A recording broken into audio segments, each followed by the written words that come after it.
Okay, perfect. All right.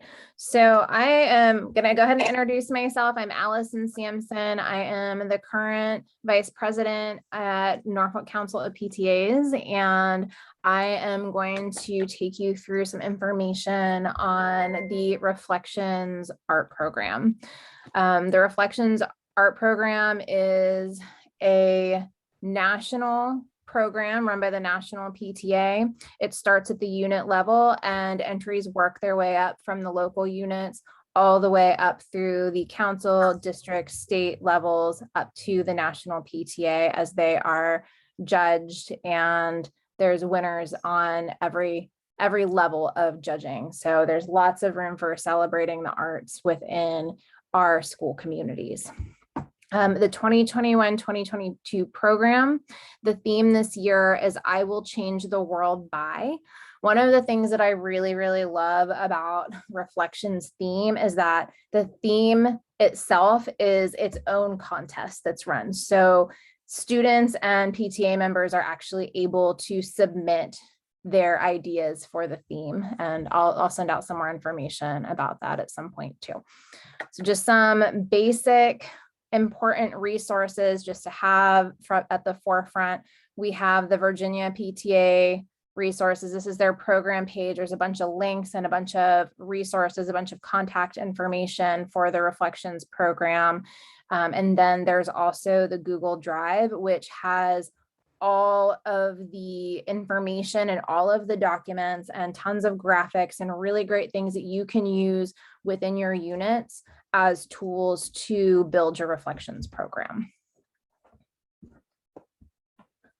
So I'm basically going to be going through each one of these steps and then in a little bit more detail for each one, but just to give you an overview of what I'm going to go over this evening. Your first step for getting your unit started with the Reflections program is to register with the PTA at the national level. So here's the link right here. For doing that, you go through, you fill out a quick form, and you can register your unit. And then we also register with the Virginia PTA state office. There's information on that link that I shared on the first slide. And I'm going to be also sending out a link to all of these slides, so you'll have all of these links really easy at your fingertips to find, so that you don't have to go through and take notes tonight. One question I do have, is there a deadline to register for the national or the state? Yes, I'm going to go over the entire, that's a little bit later in the presentation, but I have a breakdown of all of the deadlines, and we're going to go over that a little bit later. But yes, there is. Gotcha. Thank you. Yeah, of course. Thank you for asking. That's a really great question. We're going to go over how to encourage all of your students in your school community to participate. We're going to talk a little bit about coordinating the review of student works and how to go through the judging process, as well as how to start recruiting judges that have experience in the arts within your community. And then we're going to go over some celebration ideas.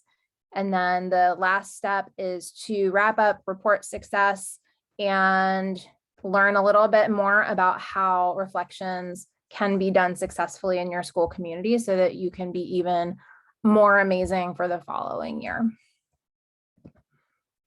Okay, so there's a lot of information here, and let me know if I'm going too fast. So one of the most important things with getting set up for Reflections is you need to make sure that your PTA is in good standing to participate. We did talk a little bit about this at the last council meeting, and as I understand it, to go through the national level, you need to be in good standing to actually participate. However, we know that a lot of our PTAs in our area have gone through transitions with the strain from COVID, as well as a lot of us are kind of in the rebuilding phase. So if you're not in good standing and you still want to run the program at your local unit level, please, by all means, still feel empowered to do that. We can definitely support you in that. You just won't be able to necessarily go up all the way through the different judging levels, but it can definitely be run on just a local level if you're not yet in good standing. if you have any questions about how to get your unit in good standing, please definitely reach out to me or anyone else on the council officer team, and we can definitely help you get there for your unit. So you need to make sure you have your officers listed, your membership dues paid, your bylaws current, and then have your financial review as well as your IRS 990 done to be considered in good standing. And then if your unit's going to be participating, also let your local council know. So you can let me know personally, or you can send an email to Norfolk PTA. You're also going to need to, as we discussed on the previous slide, register at the national level so that national PTA knows that your unit is going to be participating. To access all of the program materials, deadlines, and instructions from Virginia PTA, you'll go to this link here. Everything is on there, as well as the link to the Google Drive with all of the documents and tools for supporting your Reflections program. There's also an e-learning course available from National PTA. It's awesome. It goes over a little bit more in depth as far as the history of the Reflections program and some additional ideas of how it can be implemented.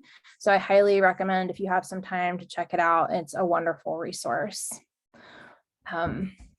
Each unit needs to recruit a co-chair and a committee to help to support your Reflections chair. If you're able to do that, at least have one person who's in charge of Reflections, have a Reflections chair within your PTA. But the more people who can work together as a team and support, the more successful the program is likely to be. One of the other really important components is recruiting a team of experienced arts judges to review student works. Tiffany, when you guys did Reflections in the past and you were part of a PTA that did it, did you know about any of the judges that were part of it, or were you not involved with that part of it? So one thing that we did, a lot of times one of the judges was like like a staff member at the school. So maybe like one person from administration, Okay. like the art teacher.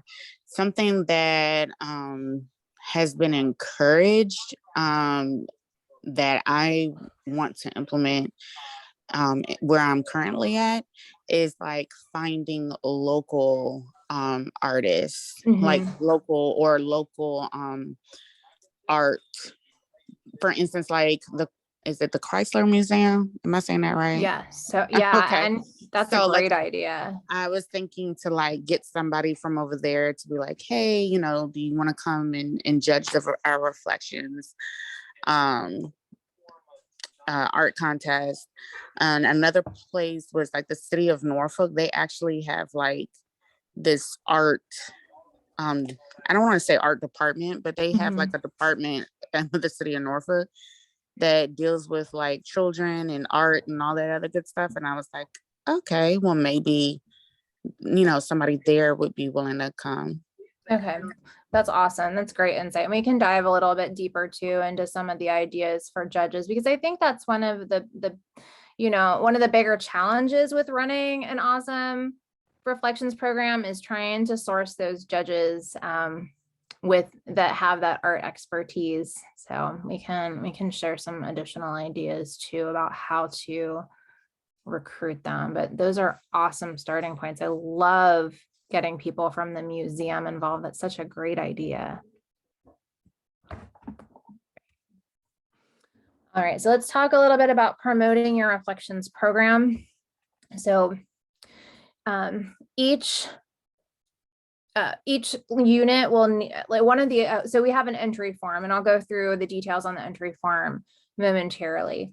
But one of the suggestions from National PTA is to go ahead and complete your local PTA information on the form so that it's already on there, and then photocopy that and allow students to use it so that they don't have to fill in the information for the PTA, or you don't have to do that retroactively, so that it's just already there. And then in that Google Drive, there is a document that is the student packet, and it gives all of the information for student contestants about what their submissions need to include, all of the rules, etc. So that's a really great resource as well. And then your reflections program can be tailored to your school community in that you can offer one or more of the available categories. So you can choose to offer all of these or some of them or just one of them. So you can do visual arts, literature, photography, dance, choreography, music composition, and or film production. So whatever fits best with your school community and what your students are going to want to submit. So just, depending on the education level, whether or not it's elementary, middle school, or high school, you can tailor your reflections program to your school. One of the things that has come up a lot with reflections, because it's typically in the past been such a hands-on program, is trying to translate it virtually. So absolutely, this can be done virtually. There is an awesome guide from the National PTA. The link is here, and it walks you through step by step with some success tips on how to run a virtual reflections program. So if that works a little bit better with the dynamic of your school, this will help to empower you to still run reflections, but from more of a virtual format. And then here is another fun resource from National PTA that kind of is in line with that. This is a guide that has some suggestions on how to engage art activities at home to help to inspire entries from art at home rather than part of the curriculum if you're not able to include reflection submissions as part of your school curriculum as well. So this is the entry form. Here's a screenshot of it. Again, this form itself is a PDF and it is accessible in the Virginia PTA Google Drive that has all of the forms and documents on it. So this section up here at the top box is what you want to fill out before distributing your entry forms. So you'll go ahead and have all of that information ready to go. And then the student information is filled out here, as well as you must have a student signature and a parent or guardian signature. This year, type signatures will be accepted if you're using a digital form. So in the past, I guess that has not been acceptable, but as a workaround to be equitable with virtual submissions, type signatures are accepted this year. And then the student will also need to go in and put what their division is, what art category their submission is going to be in, the title of their work. And then the artist also has an opportunity to make a statement about their work. It's very open-ended. They suggest 10 to 100 words describing your work and how it relates to the theme. So it's a really great opportunity for the artist to explain and dive a little deeper into what their art means and why they're so excited to share it. Any questions about this? Okay. All right, so on top of the entry form, there's a couple other forms of note. So we have the student entry form, pardon me, must be fully completed by each student and or parent. Electronic signatures are accepted, and this form must be used. So you cannot create your own form for your reflections program. It needs to be standardized through the entire program at all levels. Then there's also an inventory form.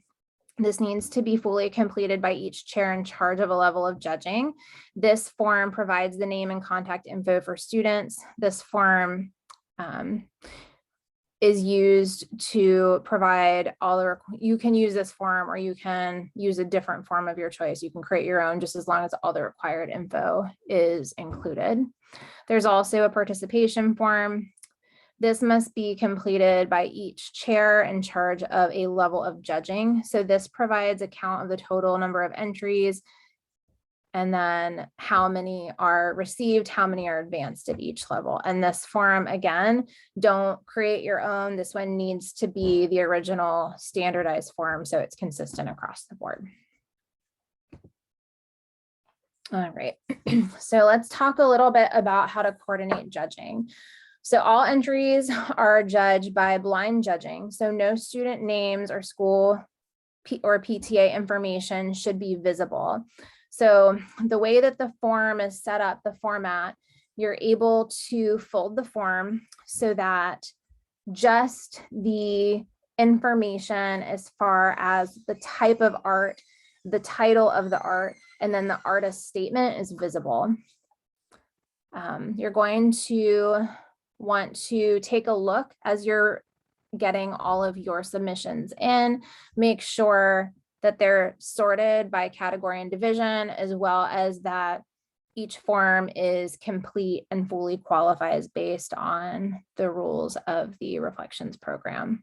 For judges as well, you're going to want to provide them with instructions and materials. Again, there's a lot of information in that, that Google Drive toolkit as far as information you can just print and give to your judges or explain to them in an informational session. So there's a couple different ways that judging can be done. You can do it in person. You can display the works on tables. You can fold the student entry form as shown right here on the table next to the submission, and that allows the judge to complete their scorecard in person.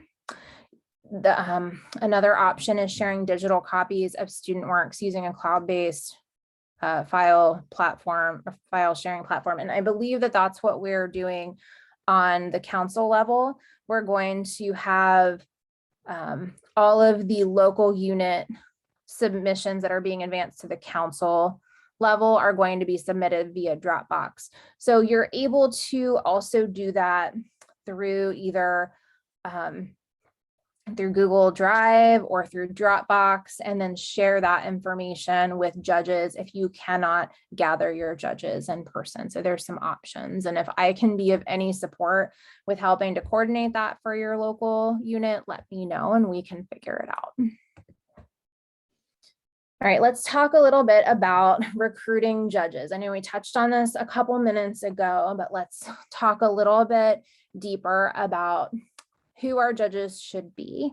So judges should have some expertise in the field. They should not have any connection to students in your school.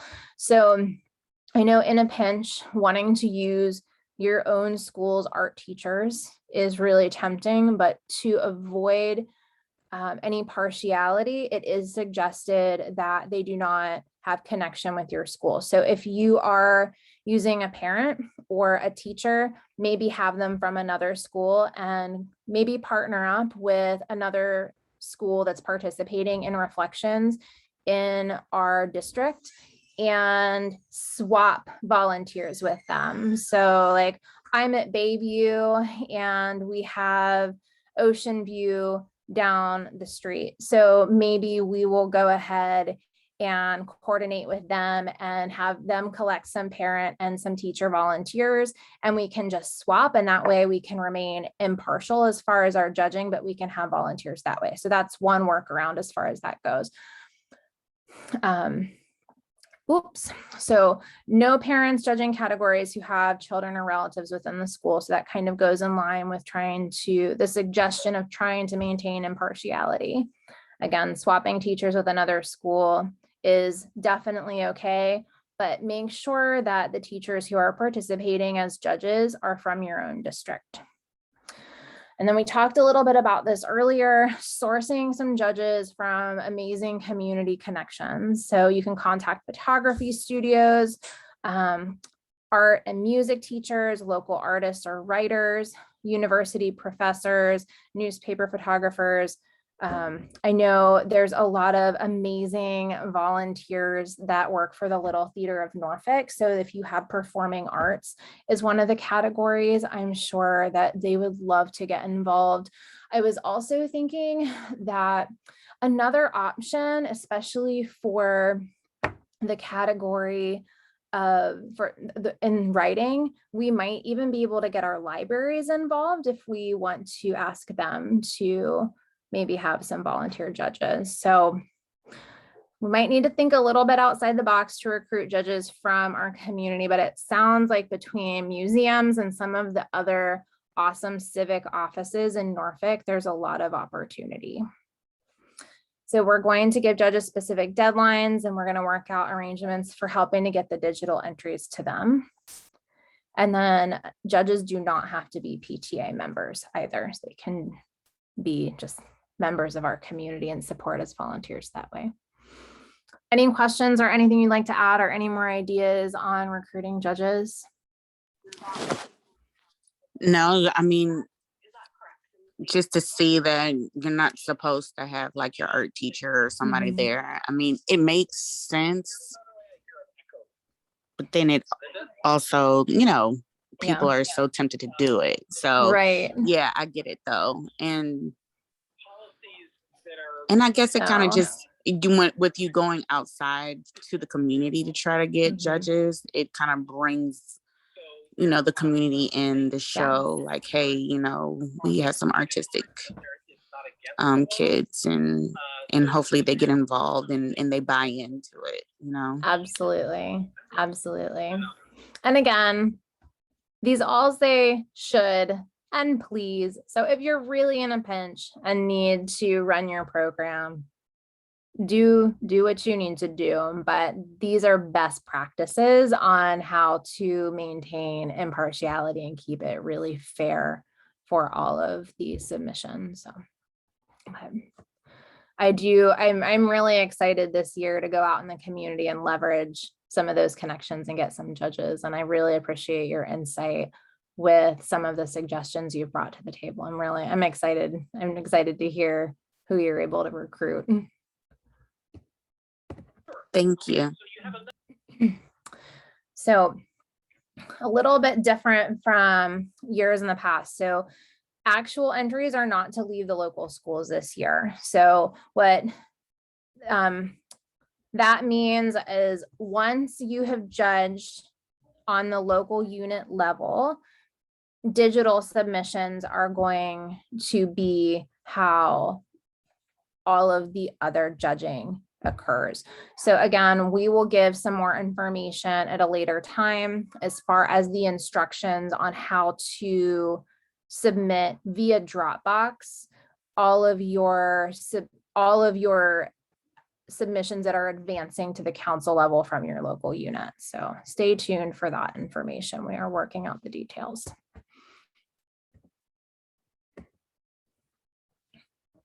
Okay. So I am going to breeze through this really quickly and just kind of touch on the highlights. And then again, I'm going to be sending out the slides so that you can go into this a little bit in detail, but just for time integrity's sake, since there's a lot of information on these, we'll just go over the highlights and kind of go through the categories and some of the important components, but definitely suggest that you take some time and read through all the details. So first category is photography. It must be a single print or digital image. So no collages or collections. Minimum size is 5 by 7 inches. Maximum size is 8 by 10 inches. Okay. Music composition. So all music styles or combinations are accepted. So there's no limits there except for no use of copyrighted material. With this, the accepted formats are MP3 and WAV. And then the audio file must not exceed 5 minutes and or 1,000 megabytes in file size.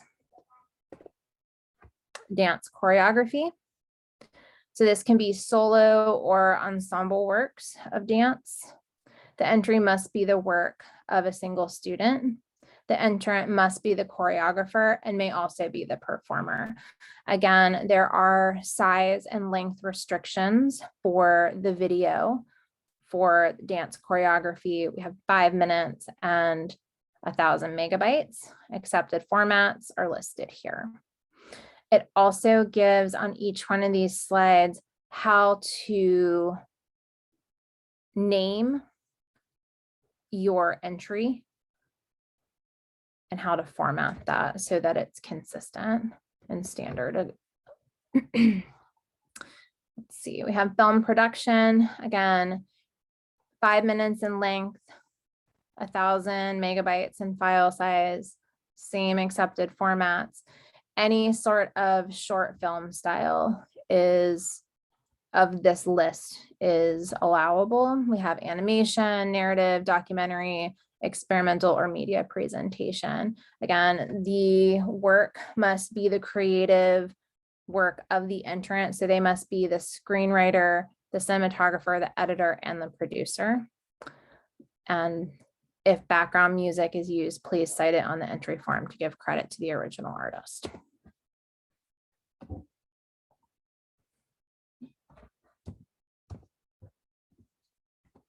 Sorry about that.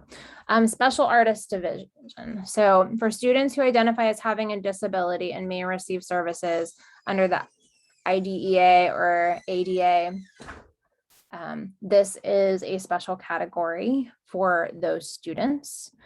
This welcomes students from all grades and offers non-artistic accommodations for students to participate fully in PTA Reflections. Student recognition and awards are announced as part of the Special Artist Division. There are no grade divisions within the Special Artist Division. Entries from artists in grades preschool through grade 12 are judged together in one group.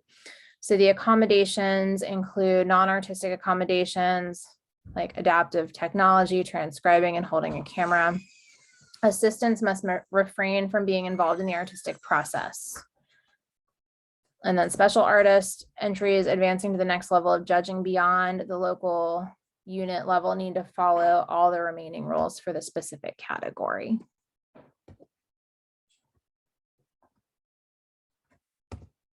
Okay. I don't know why I keep skipping slides. I'm sorry.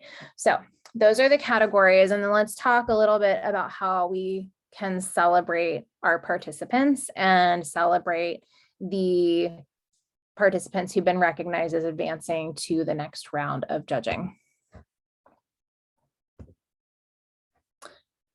So if you go into the toolkit, there are some award suggestions, and then you can assign awards by category and division, celebrate your students. You can announce your winners on social media and your school website, whatever tools you use as a school and or a PTA to celebrate your winners. There are awards from shoppta.com, as well as you can ask for donations from within the community to help to recognize and celebrate your winners. There's also the suggestion of hosting a student recognition event for families. This can definitely be done virtually and can be done via Zoom just to celebrate all of the participants and to celebrate the winners as well. Another idea is to showcase student works at the school or within the community.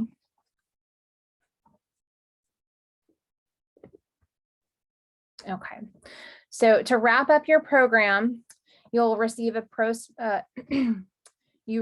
post-program survey when you register that then you'll fill out at the end of the program to share feedback and to report participation. There's an acknowledgement letter in the PTA, the National PTA Toolkit, to thank student and parent leaders, school personnel, judges, and any community businesses that donate for their support. So there's a really awesome form letter in there that you can use to thank your participants.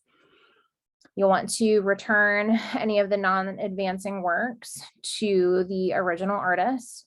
And then you can also gather feedback from the participants, attendees, volunteers, anyone who's involved with your PTA or with your reflections program. And then you can discuss this in PTA or school meetings. And then another really great thing to do is to record notes contacts, feedback, suggestions for next year's program chair so that they can learn from all of the awesome things that you have done with your program.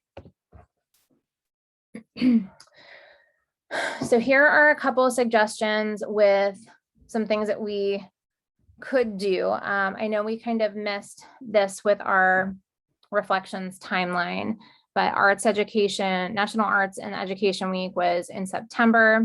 And then October, which we are right around the corner, is National Arts and Humanities Month. So it's a really great time for the PTA to get really excited about reflections, really be sharing it within the school community and encouraging your students to participate in the arts as well as this program. And then there's some suggested hashtags to use to help to share on social media.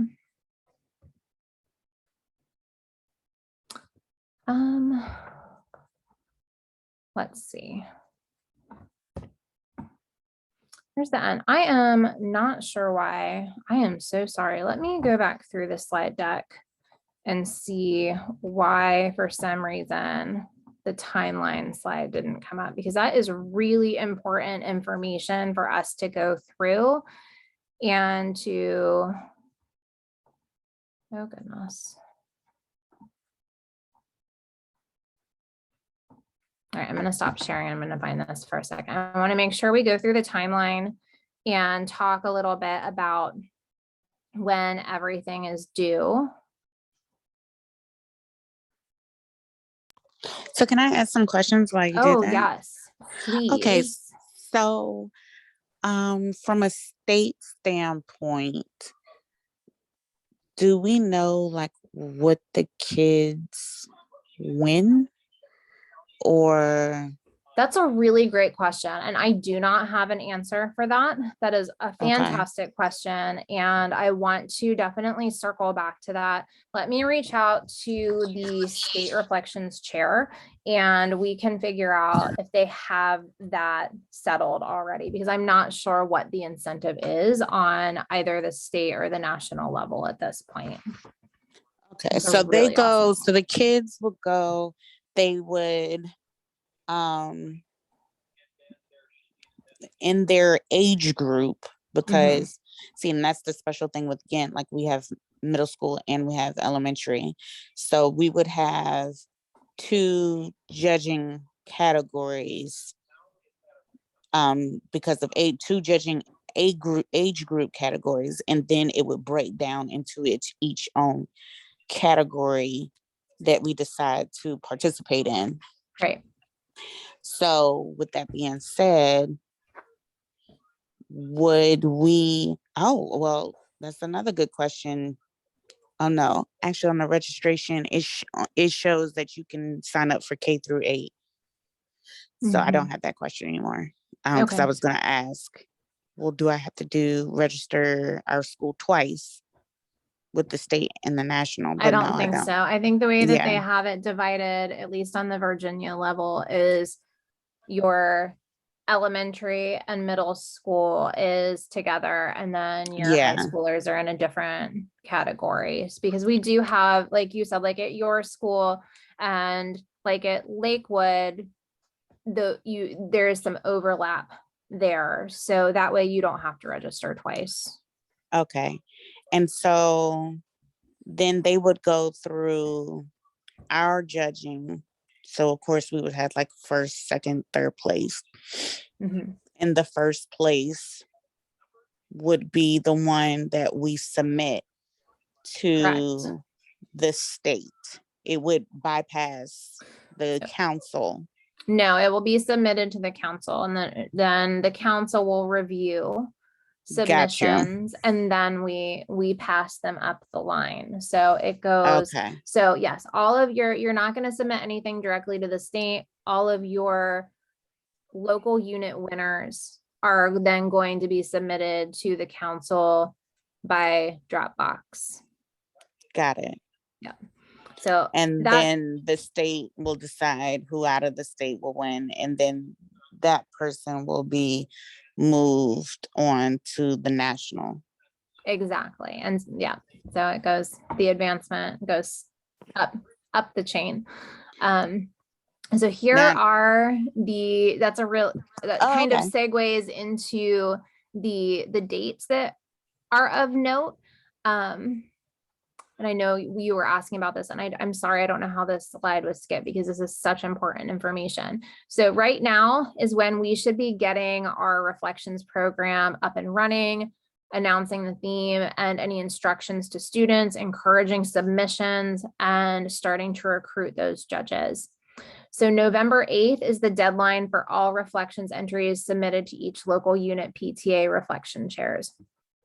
So this deadline will allow time for each local unit to judge and award and to do the awards presentations prior to council submission. So this is a deadline that the council has come up with as a suggestion. We strongly suggest that you go by this just for consistency and to allow time. But if you need to flex it for your school community by a couple days here and there, that's fine. We just want to ensure that we've provided the framework for everyone to have enough time to run their programs, if that makes sense.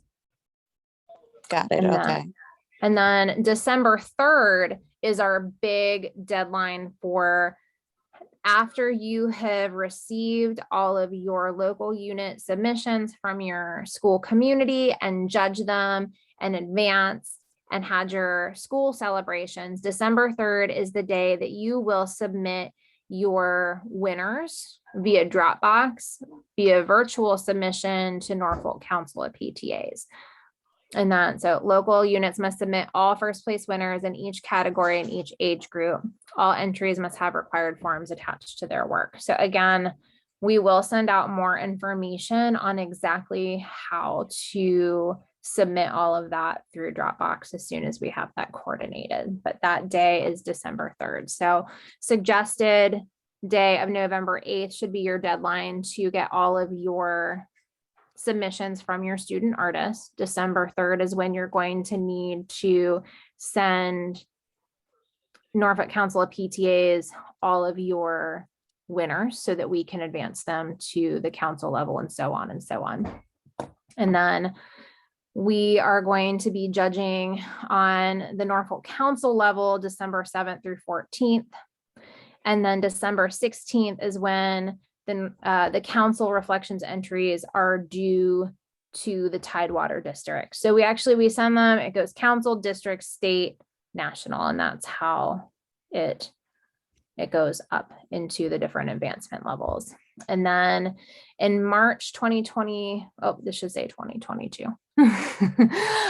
Reflection awards receptions location, we'll have more information as far as where and when that will be held. Any questions? When does the state, do you know, have their deadline for submissions?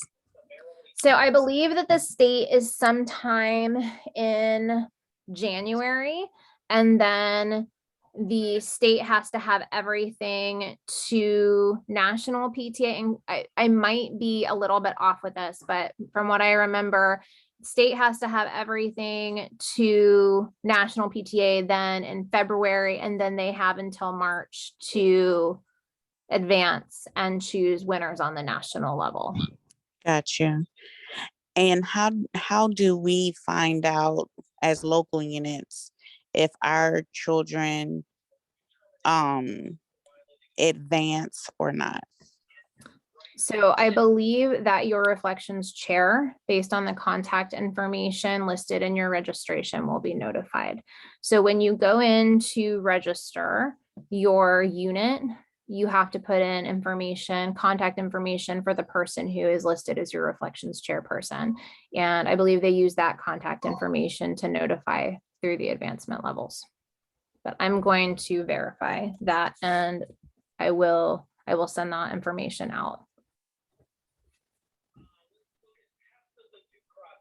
Okay. And we are a local group that's in the process of getting fully put back together. Okay. So we're not official yet. We're waiting on one last piece to um officially be in good standing. But Congratulations. thank you. This has been very difficult. It takes, Um, I've been there. It takes some time. It's a oh my lot. So God. congratulations on reaching that milestone. Yeah. So should we complete the registration form before and then just work towards finishing that last step, and then they'll see, hey, they're in good So standing, they're fine? Or should we wait until after we're in good standing, because they're going to kick us off the list as soon as they see our registration?